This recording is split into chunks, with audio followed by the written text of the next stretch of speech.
the Marines.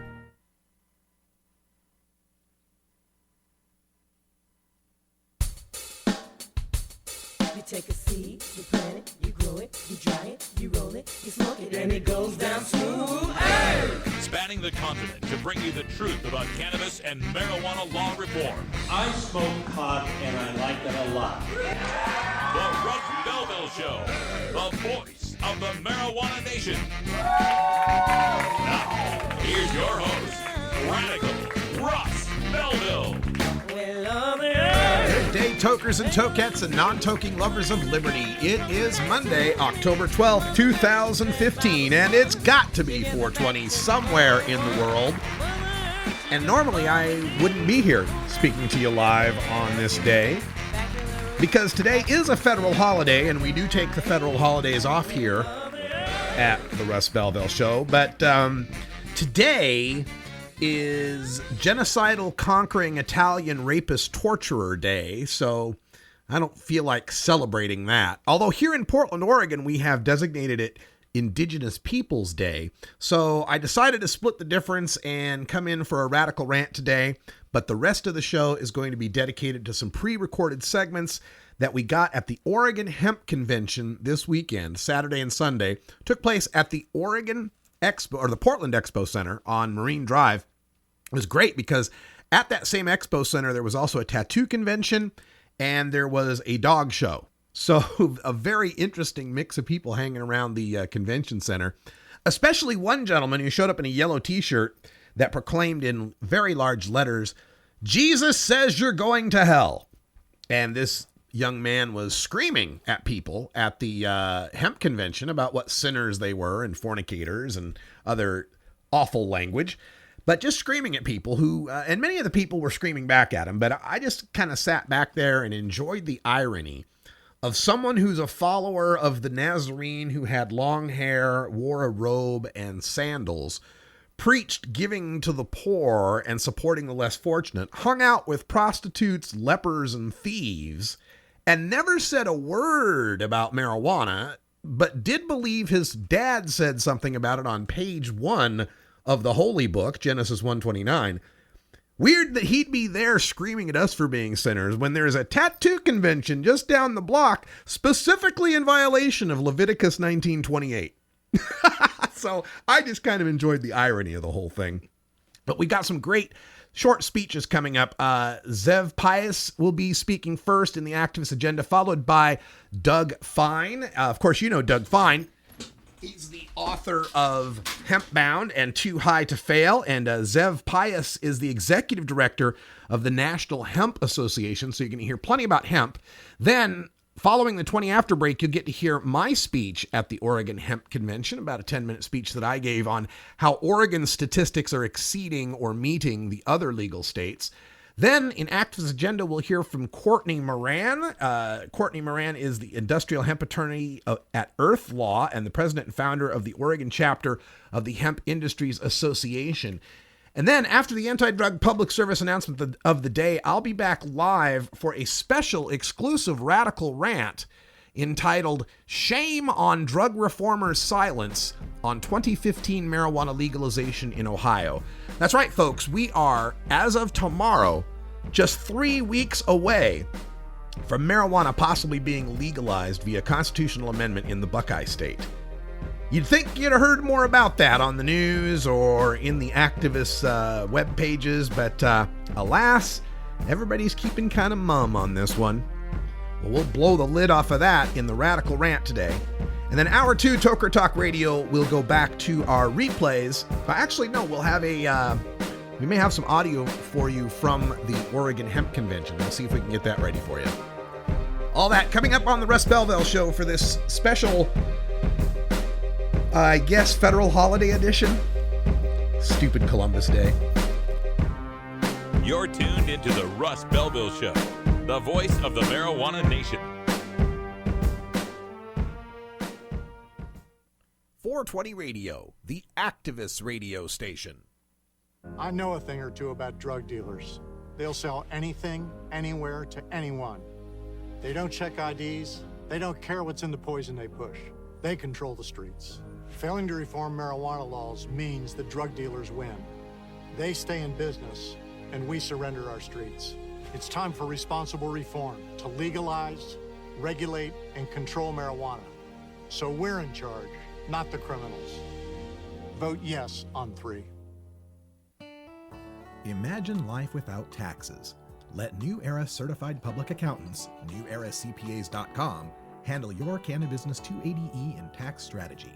Get your business prepared with New Era CPA's Cannabis Finance Bootcamp. NewEraCPAs.com, with years of experience in the industry, we are one of the nation's leading accounting firms for growers, dispensaries, and ancillary companies from Washington to California. NewEraCPAs.com.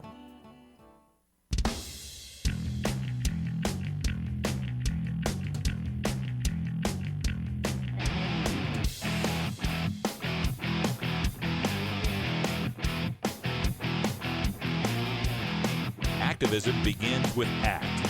The Russ Belville Show features the stories of hardworking grassroots activists working for an end to prohibition in today's activist agenda. We go to the Oregon Hemp Convention and the intro speech from Zev Pius. Hello, Portland. It's good to be here. I flew in last night from Colorado, so I'm the kid from out of town. My name is Zev Pace, and I am the executive director of the National Hemp Association. So we are the national trade association that focuses on all the businesses that are part of the hemp industry. Now I have to admit and let you know that because the confusion between the marijuana side of the cannabis industry and the hemp side of the cannabis industry is so pervasive, we're focusing right now on educating people about the differences. And I think Courtney described really well a way to be able to talk about the differences legislatively. But at this point, we're really focusing in on the industrial and therapeutic side of cannabis from the hemp side. So we are, as I said, are a national trade association. We have about 250 members. A number of them are farmers. We have processors, we have manufacturers, we have researchers, and we have investors. And then we have people that span many of those areas. It's an amazing time to be part of this industry because it is really very, very new. As you know, growing hemp in Oregon really just started this year, even though the work to make that happen has been going on for many years. In Colorado, we're in our second year. Right now, there are 5 states that are growing at any real quantity. There's about 4 or 5 others that are growing just at a research level. Places like Purdue University and University in North Dakota. Places that are really trying to figure out how do we bring this back as a crop that it used to be. So just to give you an idea of the scale, last year about 350 acres were grown in the United States. This year we're talking about 6,000 acres. So it's growing very, very rapidly. And that's even with the fact that we can't import seeds from outside the United States legally. So people are becoming very, very creative. How they get their seeds is not necessarily something that is being asked in certain places. The regulations in different states are extremely different. What we do in Colorado, which we kind of consider to be the Wild West, is that the state does regulate the oversight of the growing, but they don't ask about where the seeds come from, and they certainly don't help us get the seeds. Where places like Kentucky and Tennessee, it's all being run by the State Department of Agriculture, and they're controlling it all. So really different philosophies and different systems on how this is happening, and we don't have the answers yet. We're really all just in a very much a research and development. We have a booth over there that just describes a lot of the products, shows a lot of the products that are there. As I said, we're a membership organization. We have about 2,000 acres growing in Colorado this year. A lot of it is being harvested right now. And a lot of the conversations that we're having are like farmers saying, okay, I grew 100 acres. What do I do with it?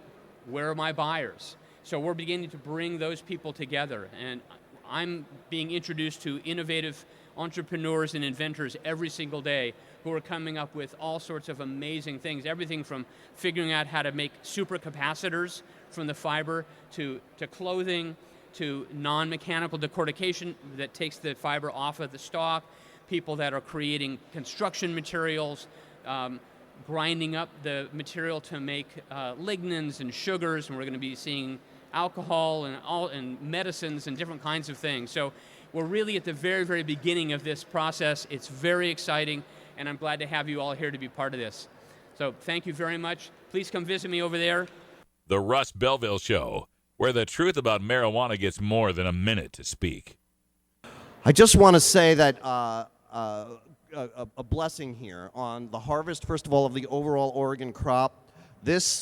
Thank you, Edgar Winters. This came from Southern Oregon just 2 or 3 days ago. So whatever your word for the divine is, thank you to God, whatever, Four Winds, Jesus, Buddha, Muhammad, whatever it is, for providing this plant. Genesis chapter 1, verse 23, you shall have all the plants and seeds to use, and no one is using it all in a more peaceful fashion than Oregon. And to the extent that all the different applications and parts of the plant need to be talked about, we need a convention to bring people together with all sides of the plants honored as that Garden of Eden plant where Adam and Eve had their strong sandals, their enjoyable medicine, and their healthy food. And for that, we have to thank Jerry Norton for not just supporting the food bank, but bringing all sides of the plant here. Here's a gift from New Mexico with a little bit of hemp seed still inside it here somewhere. And blessings to Jerry. Thank you for this convention. I want to tell everybody here that's at the convention, first of all, thank you. And any more in this industry, not only are we making it happen, but we're letting it happen. And we believe that it's actually, when we say we're letting it happen, that's because this is meant to be. So from this point forward, as everybody can see here, we have a strong coalition of people and a lot of strong energy. And we can't be stopped now. It's in the news, it's in the media, everybody's talking about it. There is no stopping hemp. So let's hear applause for hemp today. Thank you, Jerry. And if you noticed in my carry-on baggage, a piece of this chipped off, and that shows that although we are looking at the promised land, we're not there. We have a few more pieces to put together. And in these next few minutes, I'm going to talk a little bit about that. First of all, look at this slide, everybody. Thank you, Jerry. Bless you. Thank God for Jerry Norton. This was the first Vermont-grown hemp seed pressed into oil in, I don't know, 75 years. Look, there's not any guile on the faces of the two guys in that photo with me, John Williamson of State Line Farms and Ken Manfredi, second-year Vermont hemp farmer. These guys are Yankee go-getters. They bought bird seed last year, and because their state wouldn't help import seed, and they got 5% germination, saved it every seed like the gold that it is. This year have 90% germination, and gorgeous field we'll see more of later. But I just want you to see the joy. And I want to show you one or two other slides here real quick. Excuse me for the having to jump down.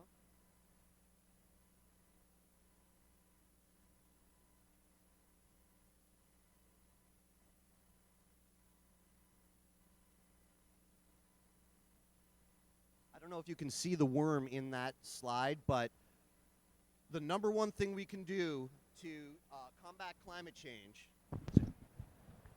The number one thing we can do to combat climate change is rebuild the soil. Carbon sequestration through healthy soil is, for me, behind. I would love to feed my family and literally and make a living from the emergence of this industry. I'd be proud to do that.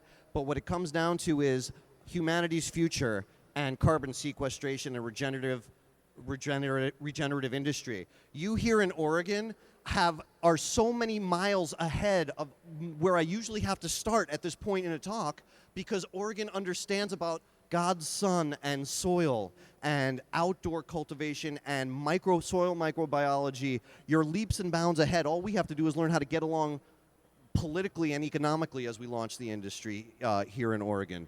And what an industry it will be. I'll show one more slide here, and we'll get on to our speakers. And let me just say a word about our speaker panel here today. The speakers, from the panels to the individual speakers, they're coming from all over. You've got, I can attest that the Kentucky crew, from whom we're going to learn so much, are very, very glad to be cannabis tourists here in Oregon. And what was it, $11 million in revenue already in the first week or so? Congratulations on that. We have Dr. Aiko from Hawaii. We have folks coming from all over. Start to finish, we're going to learn about banking. We're going to learn how to bring this industry above ground right in a way that benefits Oregon's regional economy. One more slide here.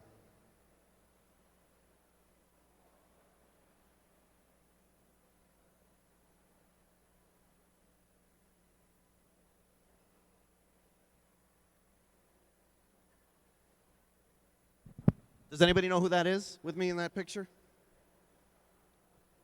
Anybody? That's right. So Kentucky's Agriculture Commissioner James Comer is a great hero to everybody who cares about the return of the cannabis plant. He's from Christian County. He's a conservative Republican, and he loves hemp. And in case you have any doubts about how big this industry is, as the hurdles and bumps occur inevitably in the launch of any new industry, there's a lot of work ahead on all sides of this plant, on the administrative end and the political end and the bureaucratic end. There is no destination except success for Oregon hemp and Oregon cannabis. When James Comer says, I asked him, do you think that hemp is going to be discussed among the big agricultural crops in Kentucky and the U.S. within 5 years? And he said, sooner than that? Are you kidding me? This is one of the biggest things that I've ever, as a professional, he said, I'm a farmer and I'm a professional agriculture politician, and there has never been any big new crop as big as this. So back to the Garden of Eden. It's my deeply held belief that that plant that Adam and Eve were enjoying in that garden had strong fiber, a deliciously rich omega fatty acid profile, and something like 7 to 9% THC. It's one plant, it's the Garden of Eden plant, and Oregon's brand is making sure that we launch it in a way where the rest of the world sees that brand. Harmony, sustainability, and next generation business practices, fair trade, organic, in short, what would Dr. Bronner's do? So let's get educated today. We're going to be starting off next with Courtney Moran, and on through these whole next couple of days, we're going to learn so much and get our groove on and all that. Thank you all for coming. Thank you, Amy Paradata, for your incredible organizing work, Jerry for making this happen, the sound and text guys, and you, Oregon, for showing the world that legalization of all forms of the cannabis plant is good for America's families. God bless you. Doug Fine, the industrial hemp author at the Oregon Hemp Convention that took place this weekend. Of course, Doug's also a frequent guest on this show. Get the latest updates on the Russ Belville Show by following Radical Russ on Twitter and liking the Russ Belville Show on Facebook.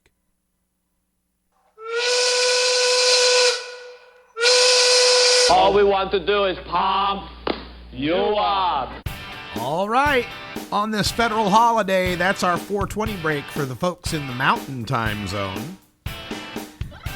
Still, I hate that we have this federal holiday. There's so many better things that we could be celebrating than the conquest and decimation of the Native American people. Sometimes it takes a long time to change culture. We'll be right back with my speech at the Oregon Hemp Convention. I'm sure you've heard about the ballot issue to legalize marijuana, and you're probably wondering, does this plan make sense? How will it make Ohio safer? And what does it mean for me? Go to responsibleohio.com and get the facts. The Russ Belville Show is proudly sponsored by the Marijuana Business Association. The MJBA, called by NBC News the Cannabis Chamber of Commerce, is the fastest growing business association in the fastest growing industry in America. I've been working with the MJBA for years, and I personally invite you to join the MJBA. MJBA also publishes the popular MJ Headline News on Facebook and the MJNewsNetwork.com and Marijuana Channel 1 on YouTube. Visit mjba.net for more details. As a police officer, I walked a beat, served on the Vice Squad and SWAT team, and became an expert on drug addiction. I saw firsthand the effects of Ohio's destructive marijuana laws. Simply put, they don't work. Ohio spends over $100 million each year on this failed effort. It's time for marijuana reform, so law enforcement can spend their time cracking down on real criminals and making Ohio a safer place for our families. Vote yes on 3. Arguing for the end of adult marijuana prohibition is easy because we have facts, science, reason, compassion, evidence, truth, and logic on our side. It is even easier when researchers catalog it all for us. Learn how to gather the facts on marijuana use, arrests, seizures, rehabs, drug tests, and more in this edition of Drug War Data Mining. And now to my speech at the Oregon Hemp Convention. Russ Belville is a man with a mission. I've never seen him waver. I've never seen him express a negative personal opinion about somebody else. He will disagree with people vehemently. Half the time I open Twitter, he's just cutting down some argument he doesn't like, but he does it with respect. And I never miss his show. I'm honored to be on it as part of the Hemp Day Hump Day feature every other week. Please welcome a great journalist, Russ Belville. Big thanks to Doug Fine, and big thanks to Amy and everybody involved here with the Oregon Hemp Convention. This is my second one. And it's nice to actually hold some hemp, huh? Cool. So I'm here as the executive director of Portland NORML, which is the consumer lobby here in Portland and throughout Oregon for cannabis consumers. The dispensaries, the growers, all the companies here have plenty of organizations that are speaking up for what they need. Portland NORML is all about speaking up for the consumers, and most of the time, those needs are the same. So check out our booth down there by the big blue Portland sign. We got stickers and T-shirts and cards that tell you what's legal and what's not legal. We'd love to have you on board. So what I'm here to talk about a little bit is a little bit of cheerleading, because not only are we legal in Oregon, we have the best marijuana legalization on planet Earth. And as Doug alluded to, I argue for a living, and being a professional pothead, when I argue, I have to have facts, statistics, science, logic, and reason on my side. Because the first thing the opponents will say is, oh, he's a stoner, what does he know? Well, here's some numbers from the government. Don't trust me, trust what the scientists and the researchers and the government tell you. So I'm going to back up that assertion that Oregon has the best marijuana legalization on planet Earth. Let's start with the consumer angle, possessing marijuana. In all 4 states that have legalized so far, and we're going to leave D.C. out of this, we'll just talk about Oregon, Alaska, Colorado, and Washington. Of all 4 states that have legalized so far, we can all carry an ounce in public. So we're all even there. But when we go home, how much marijuana can we possess? In Washington, 1 ounce. In Alaska, 4 ounces. In Oregon, a half pound. Now, Colorado, you can keep the results of your harvests, which is technically infinity, right? Son, why do you have 200 pounds of marijuana here? Why, officer, that's the results of my harvests, plural, over the past 2, 3, 4 years. So they are beating us there for home possession, but we're beating Alaska and Washington in home possession. But what about felony possession? In Washington state, if I have more than 40 grams of marijuana on me, that's a felony. In Alaska, if I have more than 4 ounces of marijuana on me, that's a felony. In Colorado, if I have more than 12 ounces on me, that's a felony. In Oregon, there is no amount of marijuana I can possess and get a felony. Literally. I could have my entire garage filled with bales of weed, and the worst I could get would be a Class A misdemeanor for the possession. We have no possession felonies. Now, there is a felony if you're growing more than 8 or more plants in your house. There is a felony if you've got more than a 1/4 ounce of non-licensed extracts. There are still some felonies if you're trying to get weed to kids or import or export it. But just personal possession, you can't get a felony. How about plants? Well, we all know in Washington you get 0 plants. There is no home grow. In Colorado you get 6, but only 3 of them can be mature. In Oregon we get 4 plants, any size. Now that's not enough, but it's more than Washington. And Alaska, they get 25 plants. But that's not because of their legalization, that's because of their constitution. They got this thing that was decided in 1975 that says the privacy rights in the Alaska Constitution are such that a cop has no reason to bust you in your house if you have 25 or fewer plants. So they've had that for, 35 years or so. How about the taxation? Eventually, we're going to pot stores now, right? In Washington State, they started with taxation of 25, 25, 25 at 3 different levels, 75% worth of taxation plus state and local taxes. Now they've dropped it to 37% plus state and local taxes. Colorado is 15% plus 10% plus state and local taxes. Alaska doesn't have any shops open yet, so they got no taxes. Oregon, for the next 3 months, we're tax-free. And then there will be a 25% tax that kicks on, and then eventually it'll go down to about 20% at our recreational pot shops. But regardless, all those tax rates are the lowest marijuana tax rates in the United States. We're winning. How about getting those pot shops? In Washington State, it took them between the time it was legal to possess and the time you could go shop in a store, took them 18 months to get the first store running. Colorado took them 12 months.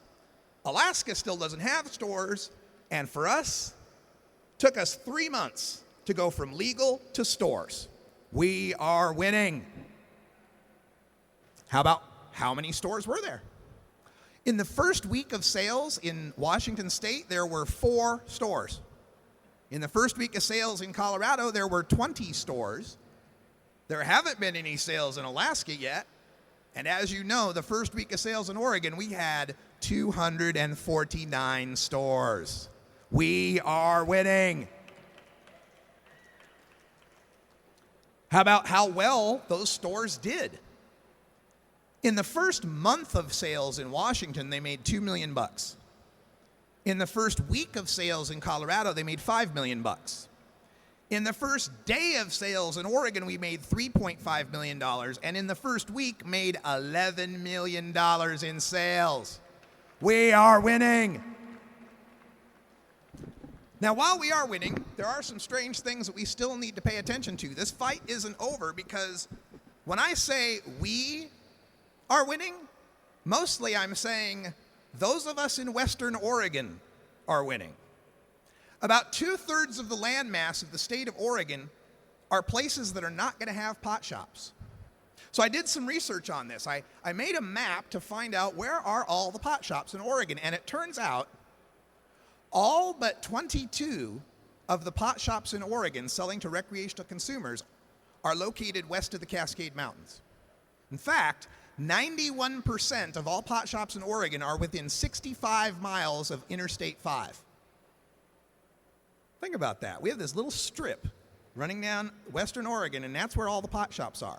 Now, the other 22 are pretty much Central Oregon. We've got 1 in the Dalles, we got 3 in Madras, we got 18 in Bend. So what does that mean? Our fellow Oregonians who live in Ontario, Oregon. Do you know Ontario?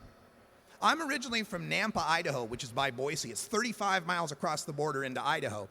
And back in the day, Idaho's really tough on weed. Did you know that? In Idaho, it is a crime, a misdemeanor, for which you can get 3 months in jail to just be high in public. No possession. If they can see that you got bloodshot eyes, take you in for a pee test and find metabolites, they can put you in jail for 3 months.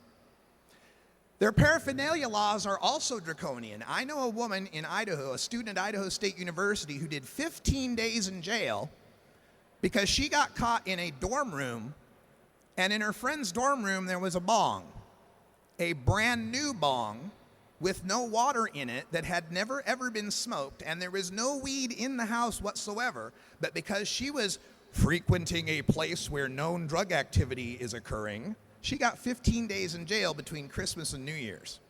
So Idaho's a tough place, and that's where I'm from. And we used to always have to drive that 35 miles from Nampa to Ontario to buy our pot pipes. There's no head shops in Idaho. You had to drive to another state to get a pot pipe back in the day. So I know Ontario quite well. I used to play music in clubs there in Ontario, Oregon. So I have an affinity for the people of Ontario being so far away from the rest of Oregon, so close to Idaho. And it really sucks because some of them voted to legalize marijuana too. But for someone who lives in Ontario, Oregon, it is a 290-mile drive to get to the first legal pot shop in the Dalles. It's a 250-mile drive to make it to the first legal pot shop in Bend.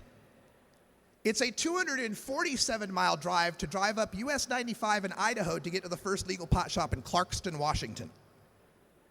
It's actually closer for a pot smoker in Ontario, Oregon to drive to Washington than to drive to the first legal pot shop in Central Oregon. That's some of the stuff we still need to change. So we are not finished yet, but ladies and gentlemen, for sales, for possession, for criminal penalties, and of course for quality of the medicine itself, Oregon is winning. Thank you. I'm Radical Russ everywhere on social media. Check out radicalruss.com. All right, there you go. The Oregon Hemp Convention. That was my speech on Saturday morning to the assembled crowd. We've got more from the Oregon Hemp Convention coming up after the break.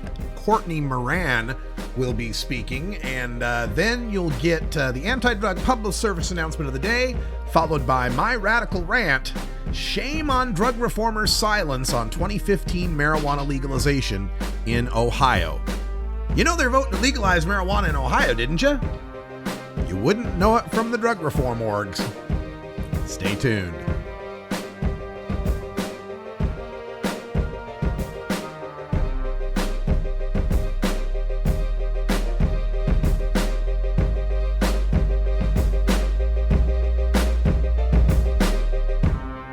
You're tuned into the Russ Belville Show, the voice of the marijuana nation. The Russ Belville Show, providing dictionaries to drug czars since 2009. At Herbie's Cannabis Seeds, we pride ourselves on bringing you the best quality seeds from the world's most respected cannabis seed producers, all at the lowest online prices. You can find Herbie's Seeds at herbiesheadshop.com. All cannabis seeds are sold as souvenirs and as a means of preserving cannabis genetics. Herbie's Seeds in no way intends to condone, promote, or incite the use of illegal or controlled substances. We strongly urge all prospective customers to check their national laws prior to placing an order. Herbie's Seeds at herbiesheadshop.com. Proud sponsors of the Russ Belville Show and 420 Radio. Hey everybody, it's Radical Russ here from 420 Radio, inviting you to be like me and get your ink done at Lucky Horseshoe Tattoo, Fort Worth's most female-friendly, clean, sterile, awesome tattoo shop. Thomas and his crew are true artists who can design you a custom piece or use a design you bring in. Lucky Horseshoe Tattoo also offers all styles of tattooing as well as piercings and all-around fun. In the DFW area, stop by Lucky Horseshoe Tattoo and tell them Radical Russ sent you.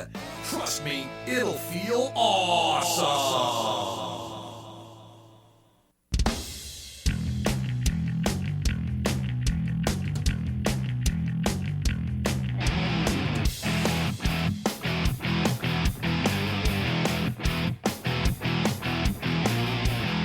Activism begins with ACT. The Russ Belville Show features the stories of hardworking grassroots activists working for an end to prohibition in today's activist agenda. More from the Oregon Hemp Convention with Courtney Moran, industrial hemp attorney. I'm Courtney Moran. I'm an industrial hemp attorney with Earth Law LLC. And I just want to give a shout out to Jerry Norton and to Amy and everyone else that has put this conference on and made this possible. It is so wonderful to see so many beautiful faces coming together to celebrate and talk about cannabis. This is a really exciting time. We are seeing legislation being passed throughout the country every single day and progress being made. Specifically on the industrial hemp side, right now we have 24 states that have legalized some form of industrial hemp cultivation. Now, back in 2013, there were only 10 states. Now, the significant date here is February 7th, 2014, when President Obama signed into law the Agricultural Act of 2014, which contains Section 7606, implementing and authorizing industrial hemp research at state departments of agriculture and institutions of higher education in states that have already legalized industrial hemp to authorize industrial hemp cultivation and research. Now, in 2013, Colorado became the first state to cultivate industrial hemp during this century. In 2014, Kentucky and Vermont joined Colorado, and this year, during the 2015 production season, we have 8 states cultivating, including 17 universities that are conducting research. This is significant progress. Since 2014, 14 states have legalized industrial hemp cultivation. That's incredible. There's progress being made every single day. Now here in Oregon, 2015 was our first production season. We had 13 licensees this year, 9 of whom actually were able to plant. We did have some issues with seed importation, but 9 of our farmers did get seed in the ground, and harvesting began 2 weeks ago. So we've been harvesting for the past 2 weeks, and actually one farmer is out there harvesting this morning as we are all gathering here. Now, back in the spring, there was a lot of concern about cross-pollination between industrial hemp and marijuana, but we are harvesting right now all varieties of cannabis, and I am very pleased that there have been no reported issues of cross-pollination. So that, and this conference is a great reminder that cannabis can coexist with cannabis, and that we are all one cannabis community.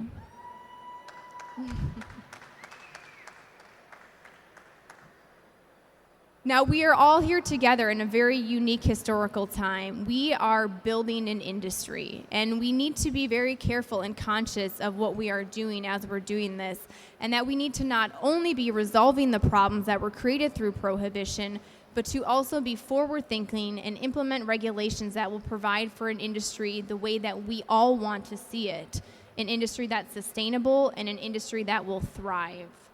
Now, I advocate that when we're implementing regulations, especially on the federal level, but also in our state regulations, that we regulate based on cannabinoid profiles and not arbitrary THC concentrations. Right now, on the U.S. federal level and in many states, including Oregon, our laws regulate industrial hemp concentration to 0.3%. This is completely arbitrary and not based in science. What we should be regulating on is the cannabinoid profiles, for example, THC-CBD ratios. THC and CBD are the main cannabinoids found within cannabis.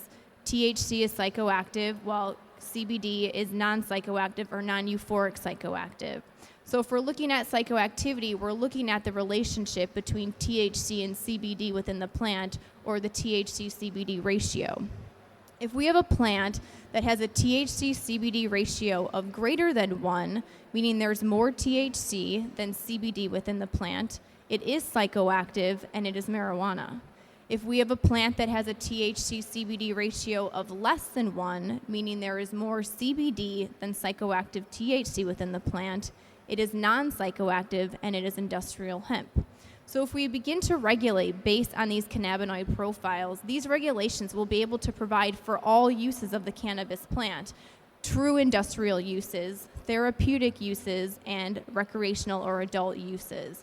So it's very important that in the work that all of us are doing to encourage and reflect on the symbiotic relationship of the cannabinoids and how they all work together within that plant.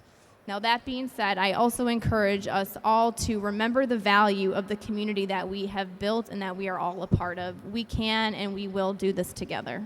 Thank you. That's Courtney Moran speaking at the Oregon Hemp Convention. She's an attorney with Earth Law LLC and the president and founder of the Oregon chapter of the Hemp Industries Association. Got 13 license holders here in Oregon. Some hemp crops already farmed. There's some big hemp stalks up on the stage. It's a wonderful time to be a hempster. Coming up next, the anti-drug PSA of the day, and then my radical rant, shame on the drug reformers' silence on 2015 marijuana legalization in Ohio. I'm Radical Russ from beautiful legal Potland, Oregon. We'll be right back.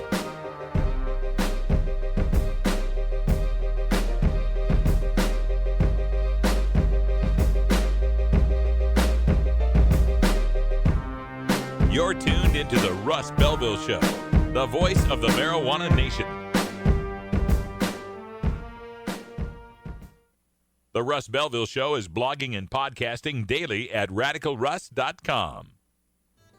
The Fingerboard extension has fretted instruments to enhance your creativity. It has new and used guitars and banjos from beginning to high class. The Fingerboard extension has National Resophonic, Huss & Dalton, Larrabee, Heritage and Recording King guitars, and Mike Ramsey, Wildwood, Gold Tone, and Recording King banjos. The Fingerboard extension also has drum stuff, used gear, and parts. Stop by the Fingerboard extension, downtown Corvallis, Oregon at 120 Northwest 2nd, or check out the inventory on the web at fingerboardextension.com and reverb.com. This is Radical Russ encouraging you to take a look at the Weed Blog every day. Johnny Green and the staff at the Weed Blog are on top of all the latest developments in the fight to end marijuana prohibition nationwide. You can even get the Weed Blog on your smartphone by installing the Weed Blog app for iPhone and Android. If it's about weed, it's on the Weed Blog, including my original writing. So don't delay. Read the Weed Blog today.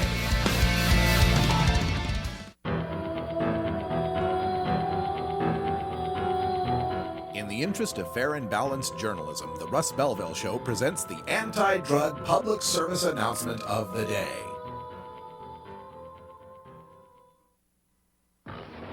I'm not saying he's a loser or anything. He's a dork. Dork! Yeah. I mean, no.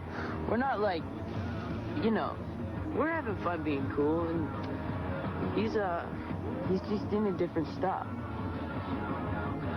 Well, I hang out with my friends mostly. Girls think I'm cool. But he's, I'm into sports. Well, I used to be into sports, but now, yeah, chicks dig me. Well, I guess he has friends too. I think having girlfriends is okay, but we like to party, right? Guys like him, they don't like to party like we do. We're having a lot of fun. Truth is, there's a million things to do that are more fun than sitting around getting stoned. Yeah, we like to party. Did I say that already? Think about it. This has been the anti-drug public service announcement of the day. To cure this sort of reefer madness, listen to the Russ Belville Show every weekday on 420radio.org. Adam Hand of Handmade Apparel produces quality custom designs for t-shirts, hats, and other apparel. Handmade Apparel is the official design shop for 420 Radio among many clients who rely on Adam Hand for everything from short-run custom projects to full-run clothing lines.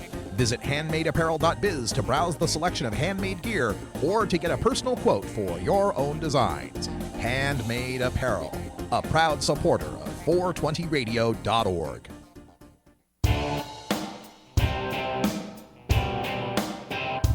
We must wage what I have called total war against public enemy number one. I support a change in law to end federal criminal penalties for possession of up to 1 ounce of marijuana.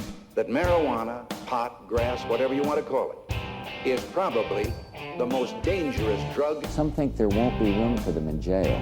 We'll make room. I experimented with marijuana a time or two, and I didn't like it and didn't inhale. And one major responsibility is to encourage people to use less drugs. Entirely legitimate topic for debate. Radical Rant. Did you know that they're going to vote on marijuana legalization in Ohio next month? You wouldn't know it by reading the news or by viewing the web pages of major marijuana reform and medical marijuana groups. And if you did, some would offer no endorsement of it. But tomorrow, we are just 3 weeks away from residents of Ohio voting whether marijuana shall be legal for all adults to possess, use, cultivate, and process. The Buckeye State might be legalizing both adult use and medical marijuana in 2015, no less, a year before California might, and easily 5 years before anyone would have even predicted talking about it.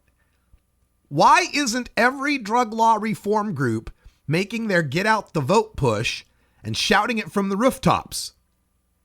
After all, just 3 years ago, the National Organization for the Reform of Marijuana Laws, NORML, and the Marijuana Policy Project, MPP, gave full-throated endorsements of Washington's I-502.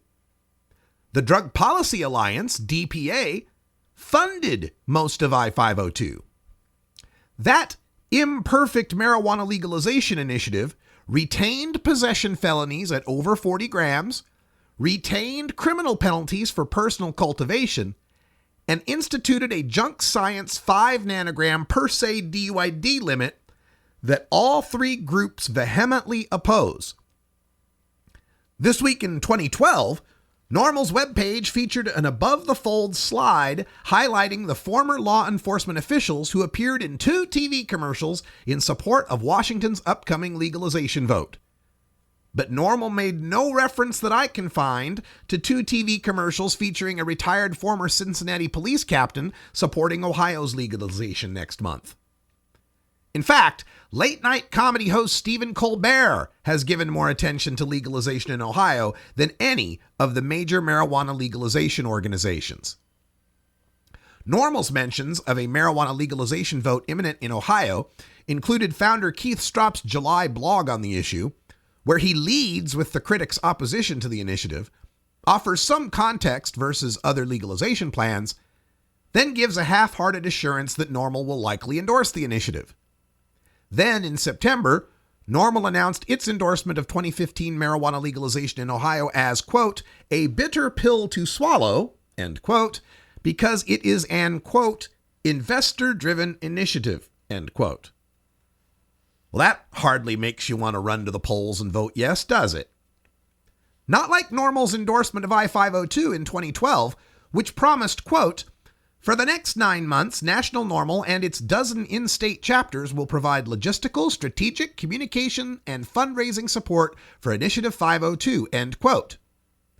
Certainly not like its advisory board member Rick Steves touring the state and pouring in hundreds of thousands of dollars in support.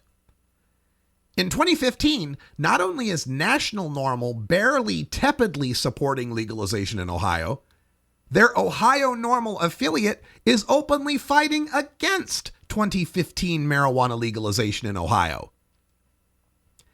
MPP's board has decided to be officially neutral on 2015 marijuana legalization in Ohio, but last week, Dan Riffle, speaking for himself as a non-pot-smoking former prosecutor in Ohio and not as MPP's federal policy director, was the opposition argument to the 2015 marijuana legalization in Ohio to my supporting argument in a recorded discussion for This Week in Drugs with Sam Tracy and Rochelle Young.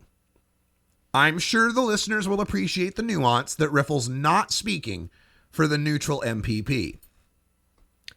DPA has also remained virtually silent on 2015 marijuana legalization in Ohio, but DPA head Ethan Nadelman has said the initiative, quote, sticks in my craw, end quote, because, quote, what we've unleashed now is for-profit interests, big business interests with no connections to this movement, end quote. But my sources tell me DPA might get behind the California legalization efforts of for-profit entrepreneurial billionaire Sean Parker, the big business interest who founded Napster and invested early in Facebook. I don't recall what Parker's connection to this movement is, but Facebook has certainly been unfriendly to the movement. Now, the part that's sticking in the craw of NORML, MPP, and DPA is not that the 2015 marijuana legalization in Ohio would include the same public possession 1 ounce as Colorado, Washington, Oregon, and Alaska. They're not upset that it would have the same 4 mature plants and 8 ounces at home as Oregon, 1 more mature plant than Colorado and Alaska, and 4 more than Washington that allows no home grow. They're not upset about the legalization of 1 ounce of concentrates, which is equal to Colorado, Oregon, and Alaska, and 4 times what you get in Washington.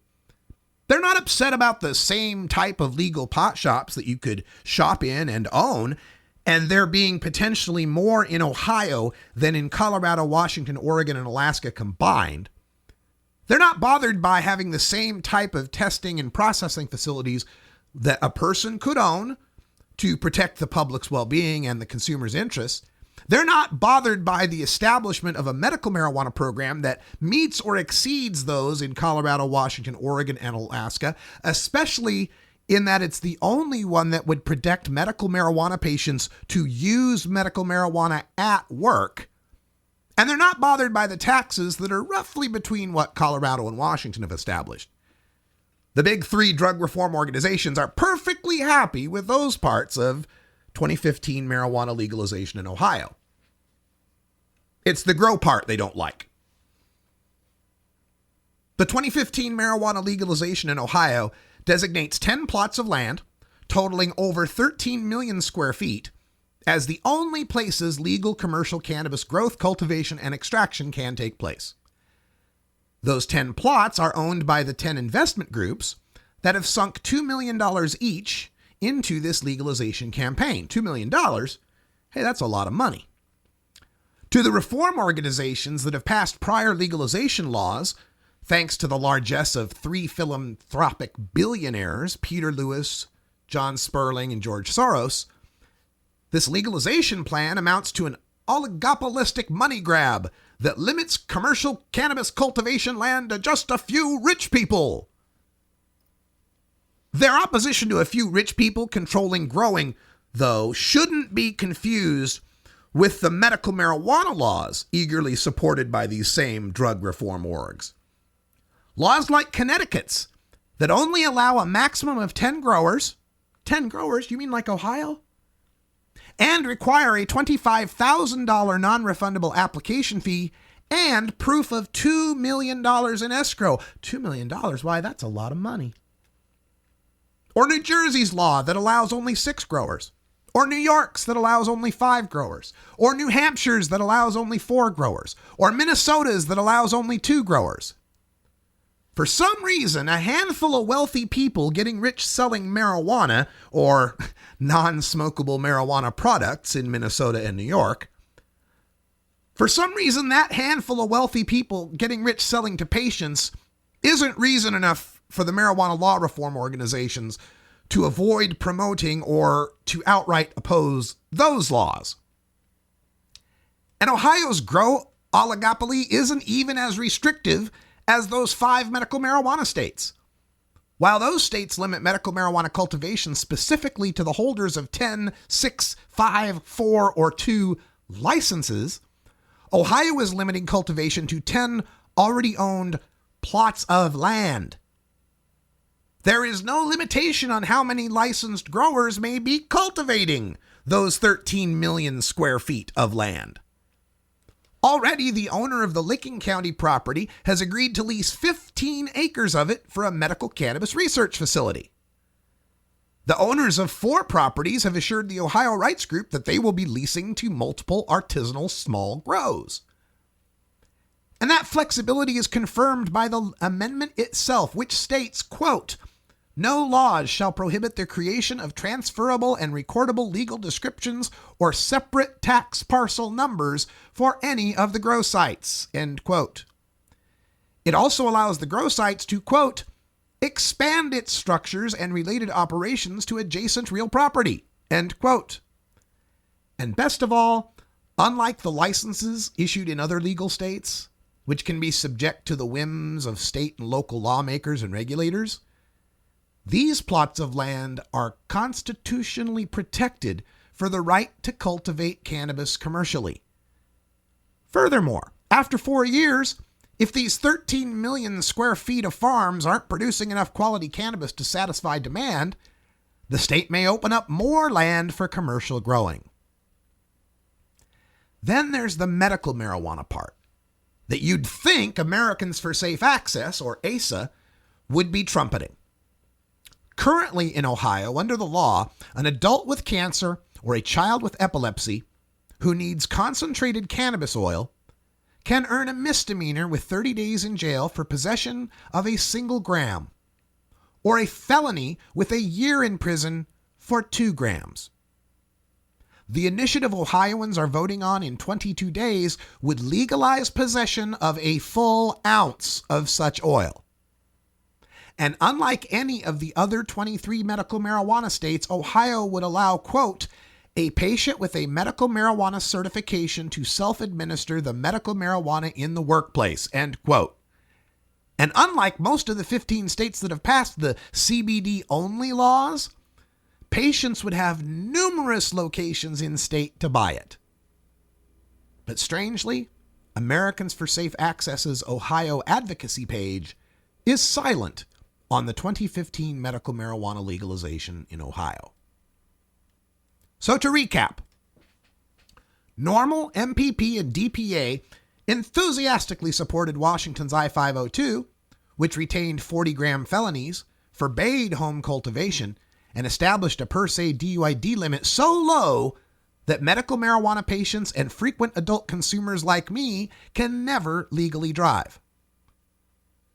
Normal, MPP, DPA, and ASA gave thumbs up to medical marijuana laws in Connecticut, New Jersey, New York, New Hampshire, and Minnesota that limited grow sites to 10 or less, all in the hands of a wealthy oligopoly, in states where patients aren't allowed to cultivate their own plants. Not to mention other states where MPP have passed medical marijuana laws that do not allow home cultivation by patients if they live within 25 miles of one of the dispensaries, and including that in their Nevada legalization language for all adults whose right to cultivate at home will not exist if they live within 25 miles of a pot shop.